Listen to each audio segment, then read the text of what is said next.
Hello everyone. Welcome to Crack Grade B online learning platform. So in the last lecture we completed Accounting Standard 2, a bit of it that was a part 1. So now we commence with part 2 of Accounting Standard 2 that stands for the treatment and the measurement of inventories and its presentation in the financial statements. Let us first of all quickly revise what we have already retained till now, and then we will move on to the current slides. The objective of Accounting Standard 2, it was to prescribe the accounting treatment for inventories. Next, applicability of Accounting Standard 2 on inventories. It is applicable and is mandatory in nature for all the entities, whether corporate or non-corporate, as well as their subpart, with zero exemption to any kind of entity. Then important terms that we need to recall is the net realizable value, that is nothing but the market value, also which includes the subtraction of the estimated cost necessary to make that sale. So like the packaging of the goods, or maybe uh, bringing that goods from your go down to the place where you need to sell it. Then the cost of inventories is nothing that we are going to study in this class, which includes the cost of purchase, the cost of conversion, and other costs. Then the cost of conversion is nothing but the cost incurred to change the raw material into the finished goods. Debentures are the type of loans that that are in public issue by the company. They are issued to the public and they get money for it, and for which they pay a fixed rate of interest to the debenture holders. And then replacement cost is the cost at which the raw material can be purchased from the supplier. Inventory includes three things. That means the raw material, the work in progress, and the finished goods that are packaged. And these are the current assets of the firm because they are held for 1 year and are expected to be sold within that period in the ordinary course of the business.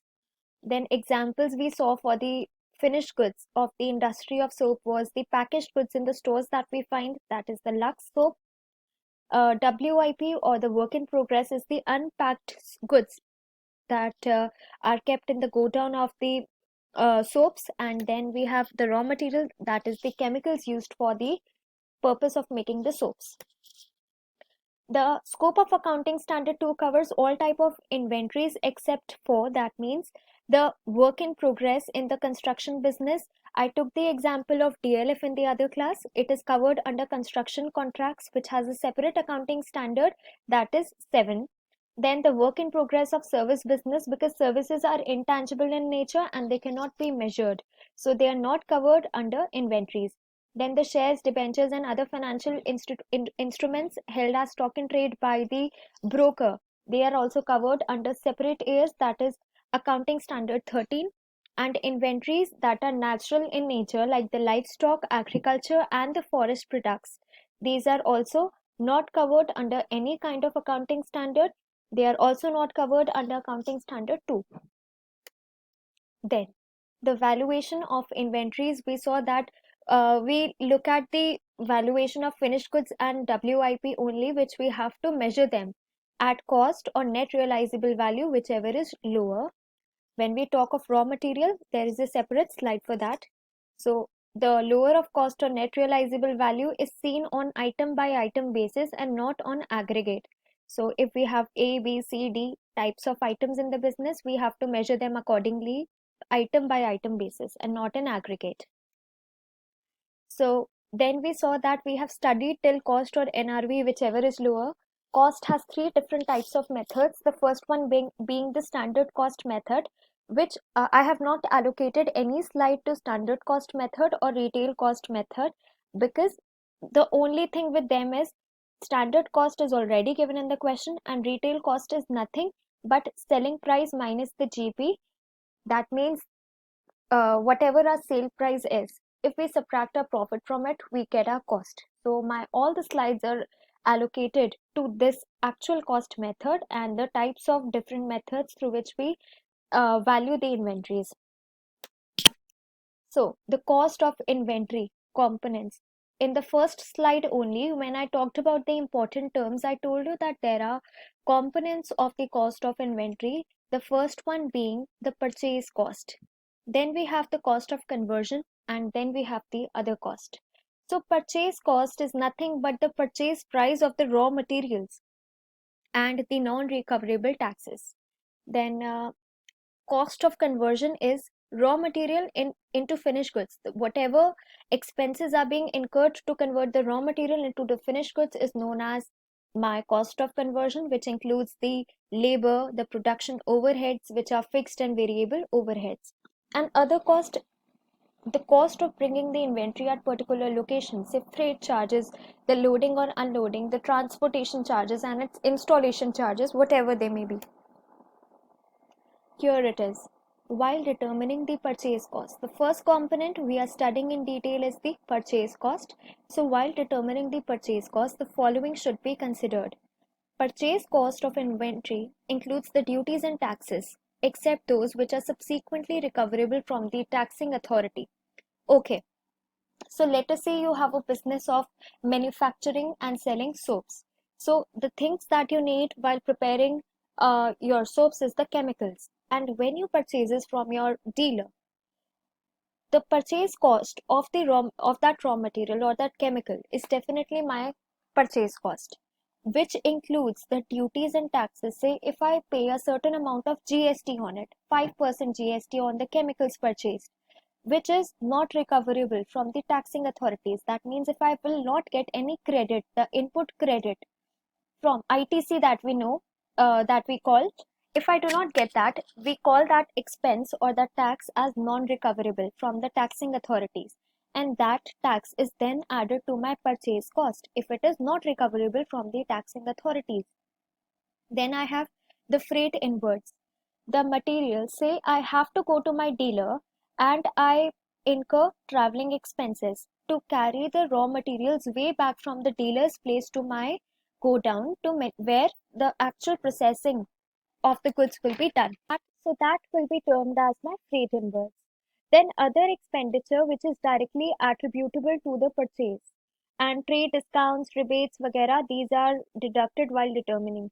So the purchase cost will include or will be inclusive of everything that I will incur as an expense from my dealer's place to carrying those raw materials back to the place where they will be manufactured or processed further. They will be my purchase cost, my freight inwards, that means the traveling of those goods, the carrying of those goods, other expenditure that will be directly attributable, and the trade discounts and the rebates that I will get on the purchase cost will obviously be deducted.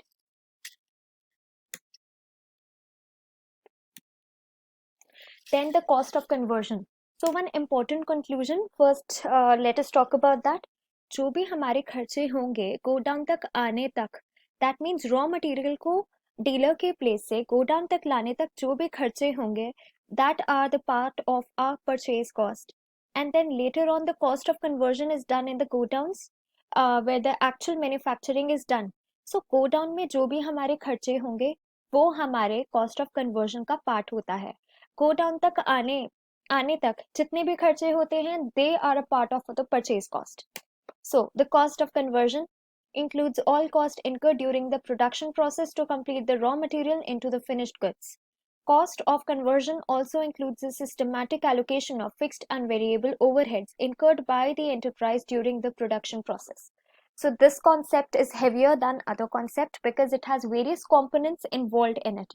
Cost of conversion has fixed and variable overheads as well.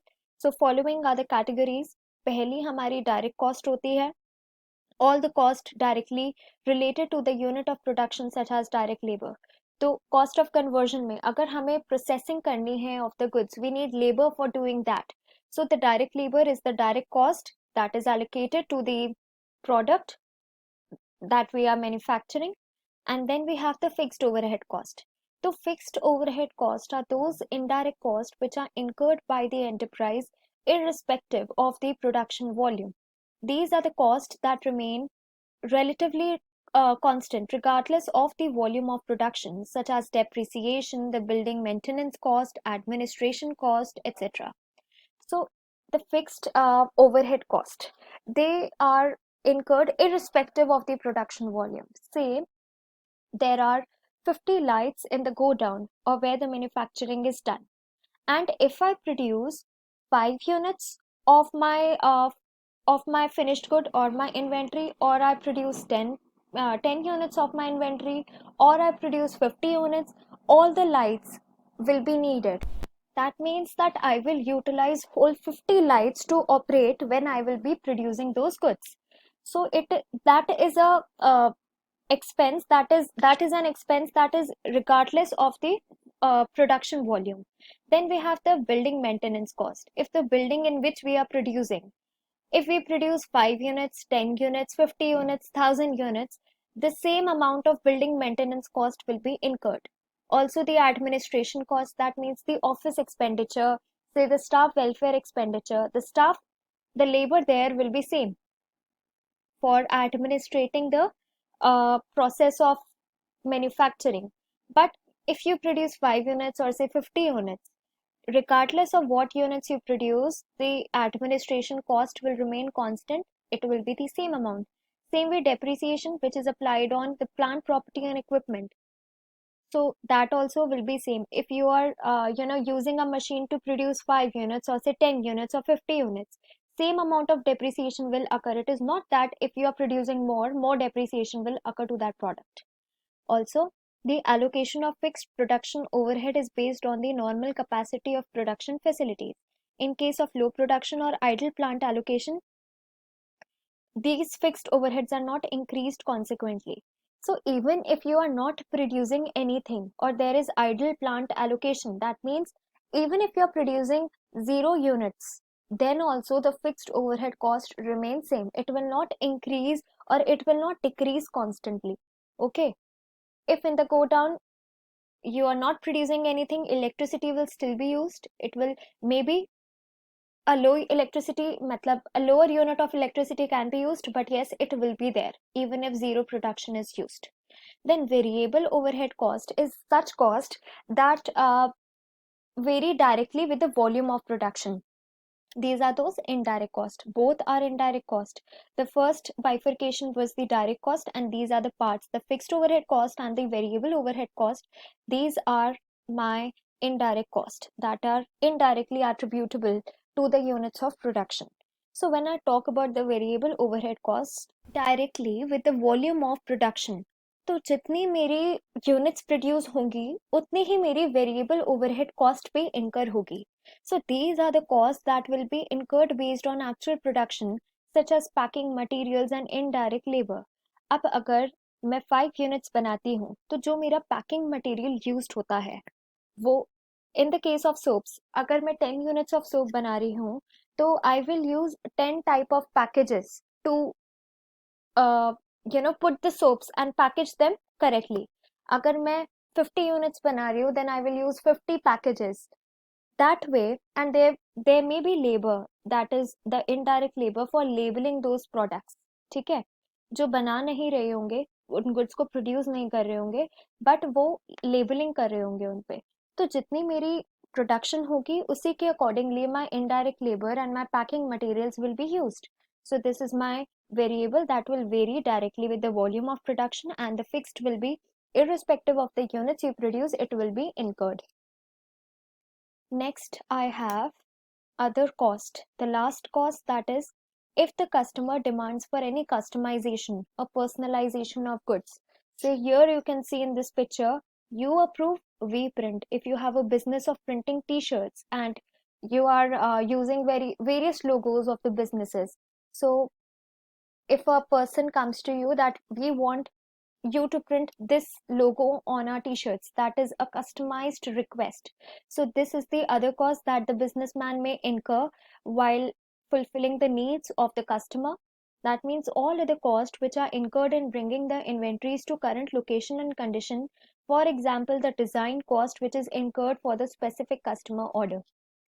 The same way you are producing other t-shirts, you will incur similar costs, that will be the purchase cost and the cost of conversion.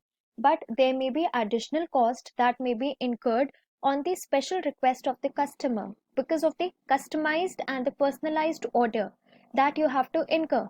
So that will be included in my other cost. So if I look at this chart, I have the components of cost. So the actual cost method is nothing but this thing. That means the cost of inventory has purchase cost, the cost of conversion, and other costs. Next, I have some inclusions from the cost of inventories. These are some of the costs that are not included while I value my inventories. That means in this chart, if I look, I will exclude some costs that will not be included in any of these. These are: in determining the cost of inventories, it is appropriate to exclude certain costs and recognize them in expense in the period in which they are incurred. And if you are not including anything in your inventory, but you are still incurring these costs or the expenses, where do you recognize them? It has either to go to the value of the inventory, or it will go to the profit and loss account as expense. So if you are excluding them from the cost of inventories, it will directly go to the profit and loss account. Okay, so examples are the abnormal amounts of wasted material, labor, or other production costs. Now, what is abnormal amount of wasted material? Okay, before I explain you what abnormal costs are or the abnormal amounts are, we will move on to this slide and then we will come back to that slide. So the treatment of normal and abnormal loss. Here there are two types of losses while producing any product. See, if you have a business of manufacturing the customized t-shirts with special logos written on them, and you use a 100-meter cloth to produce various t-shirts, so there will be some wastage incurred in the process of manufacturing, which is normal. Matlab, when you stitch that cloth or using that machine or labor, some kind of normal loss there will always be. तो वो normal loss होता है हमारा कि जो हमेशा incur होगा ही, irrespective of the units we produce, हमारा कुछ लॉस तो होगा जो स्टिचिंग में जाएगा, जिससे थोड़ा सा कपड़ा हमारा वेस्ट हो सकता है.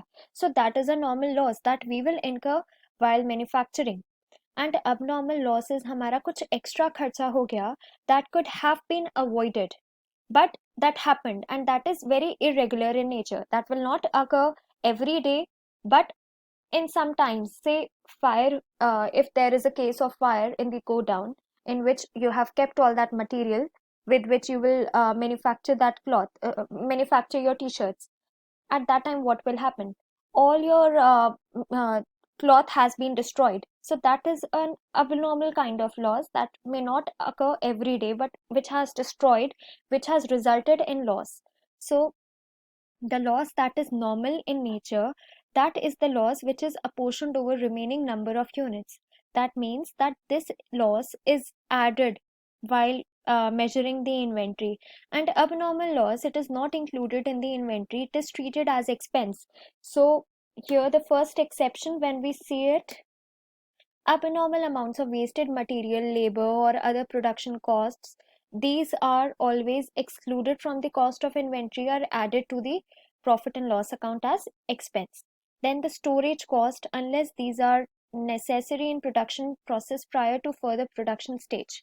Okay, so आपका जैसे सोप का बिजनेस है, एंड देन एक पहले आपने फर्दर केमिकल्स को you have processed the chemicals to produce that soap, and then you have to store the chemicals or store that material for further producing. After say cooling them for 2 days, then you have to reprocess them to make the final output. So that type of cost that will be needed for further production stage, wo wali storage cost will always be added in the cost of inventory. But when you have finally made your product, your final goods are packed completely, that soaps, they are finally completely packed, and then you're waiting for the customer to order and give them the material or give them their products.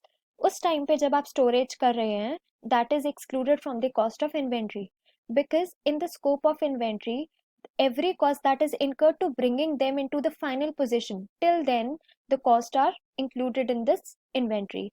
Other costs that are prior to the manufacturing and production of the inventory, they are excluded from the cost of inventories. Next, we have the spare parts, servicing and standby equipments. So the spare parts are nothing but the parts that will replace the failed inventory. So they are also covered under accounting standard 10 because they are not regular inventories. They are just, they will just replace. Say if you have given a customer warranty for 2 years, and by chance in that event a contingent liability happens and you have to replace that product, so that spare part is for the time being are accounting covered under accounting standard 10, that is property plant and equipment, but not included in my inventory. Then we have administrative overheads. So this lady over here, she is doing all the administrative work in the office, say taking orders from the customers. So see, she is doing nothing for the production of inventory. So these types of overhead costs do not contribute to bringing inventory to the present location and condition. Therefore, they are excluded from the cost of inventories. And then we have the selling and distribution cost. Since this girl over here is not managing anything for bringing the inventory to present location and condition, similarly the marketing expenses that a person takes place, say by advertising in the television or other costs that are incurred, they also do not contribute to bringing the inventories to the present location and condition. Therefore, they are also excluded. And then we have the borrowing cost, the interest cost, or the principal amount that we have to repay to a customer for buying the raw materials, even they are excluded from the cost of inventories. Borrowing cost also have a separate accounting standard, so it is not covered over here. Also, we have now seen the concept of abnormal losses. Say if any goods are destroyed by fire, this is very irregular in nature and such type of expenses are always dealt in the profit and loss. Now we have methods of valuation of inventories. For any industry, let us start this slide with an example. We have a car or automobile industry where we have a specific model created not for selling purpose but for research purpose. Now that is my specific uh, model where I am not going to sell that product but I'm going to use that for research purpose. So this is where my specific identification method will come into play, because my that specific automobile is different from the journal category or the journal automobile that I use for selling.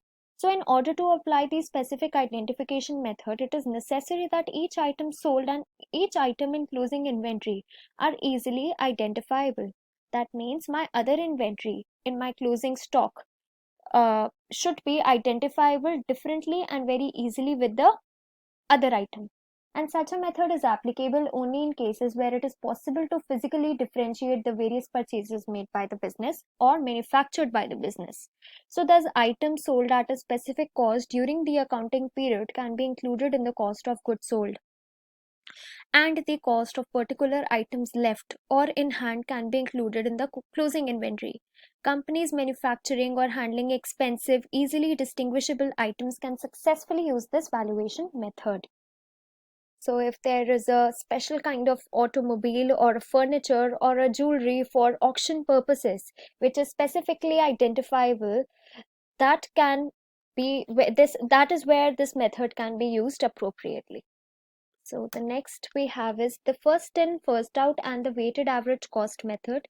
These are the two types of methods that are used for the general category of the inventory.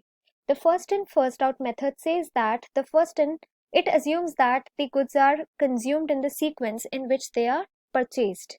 They are consumed in the sequence in which they are purchased. That is to say that goods purchased first are consumed first in the manufacturing concern and are sold first in case of a merchandising firm.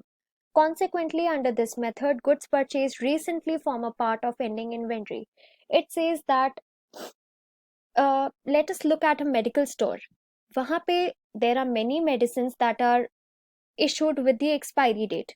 So this method is applicable over there the most, and you can understand the logic behind it as well.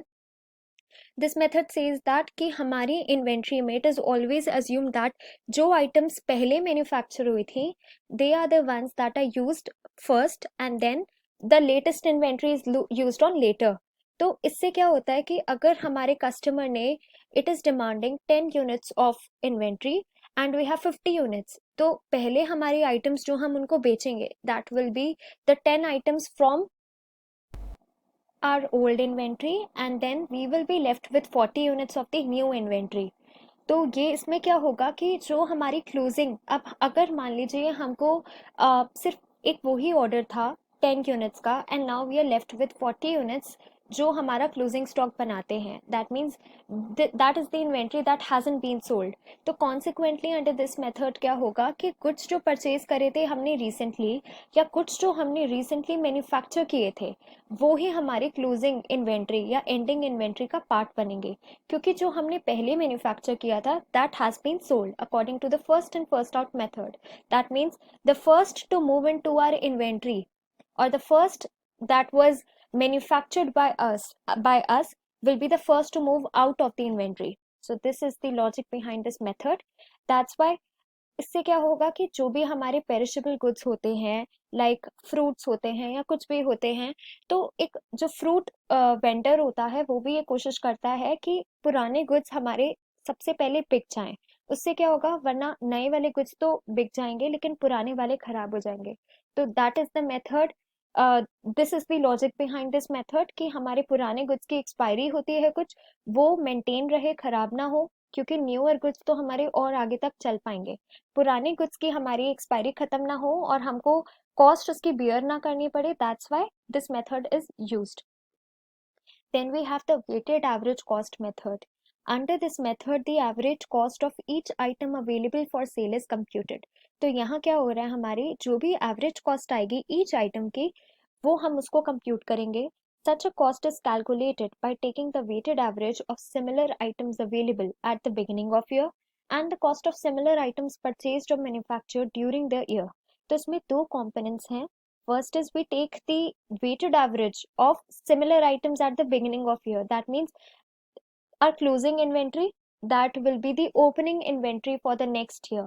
हम उसकी weighted average लेंगे, and then whatever we have produced during the whole year, we have to take that cost also. Further, the units under the cost of goods sold and the closing inventory are taken at the average cost so calculated. So additionally, the weighted average is calculated periodically or on the arrival of each shipment as the case may be. Now this method, since it has two components, first one being we take the weighted average of the stock available at the beginning of year and weighted average of the goods manufactured during the year. So whenever there will be arrival of new such shipment, or wherever there will be new goods produced in the business, it has to be applied periodically. It is not that you apply it once a year, that means at the end of the year, just like the FIFO method, you have to apply it regularly. Next, we have the inventory valuation of the raw materials. For the raw materials, we have stock of raw material is valued at the cost price only if the finished goods in which such raw material is to be used is expected to be sold at cost price or above. So the valuation of raw material is completely dependent on the valuation of the finished goods. If the finished goods are sold at cost or above cost, so at that time we value the raw material at the cost price only. So that means that if finished goods is also measured at the cost or above cost, then we measure the stock of raw material also at the cost price. And if the stock of raw material is valued at the cost price or the replacement price, whichever is lower, if finished goods in which such material is to be applied is expected to be sold below the cost price. So if the finished goods and the WIP, if they are being sold at a cost below the cost price, that can be the case when the NRV is less than the stock price. So in such a situation, what happens, the raw materials will also be valued at cost price or replacement price, whichever is lower. So this is the whole climax of raw material thing, which is completely dependent on the inventory of finished goods and the WIP. Here is the flow chart regarding it. We have two types of inventories, raw material, finished goods and WIP. They are measured at cost or NRV, whichever is lower. When the finished goods are measured at cost or above, at that time we have, this is the case when the NRV is greater than the cost of the goods. So at that time we will say that raw material will be valued at cost price. But when the NRV of the finished goods is less than the cost, or we could say that the finished goods are sold below the cost price, at that time we measure the raw material at cost or replacement cost, whichever is lower. We have already studied what the replacement cost is. It is that if we have a filled inventory of raw material, at that time we replace that material with our vendor, or the cost at which we replace it is known as the replacement cost. So there is a brain teaser for you guys, that is the closing stock of finished good is valued at cost or net realizable value, whichever is less, while the closing stock is valued at of the raw materials is valued in case the final product in the manufacture of which it is consumed is valued at cost or above, then at cost only, else at replacement cost. Now the question is, why replacement cost and net realizable value? Why can't net realizable value be used for raw materials also? The question here says that when the finished goods and the WIP are measured at cost or NRV, whichever is lower, why is not the same case for raw material? You can see it here that the reason in this case, in case of a manufacturer, the manufacturer knows the net realizable value of his product, but since he doesn't deal in the raw material, he doesn't know the net realizable value of the raw material. His estimate of net realizable value of raw material would not be even approximately close.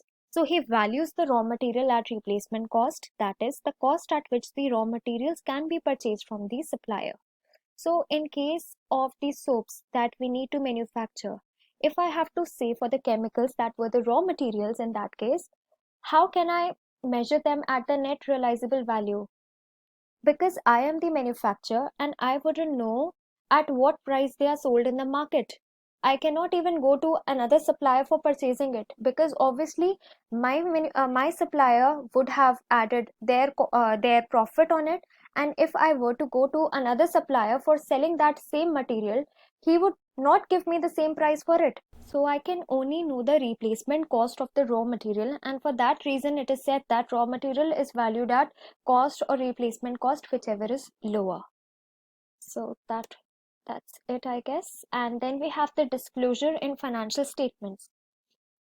Here, according to accounting standard 2, we have to disclose these details regarding to the inventories, the accounting policies used to measure inventories, whether it is the specific identification method or any method, the FIFO method, the weighted average cost method. Then we have the total carrying cost of inventories and the carrying amounts in classifications such as the raw material WIP. What all material of raw material we have? That means the amount of it, amount of the WIP and the finished goods as applicable to the entity. Then any amount of write down of inventory recognized as an expense in the period.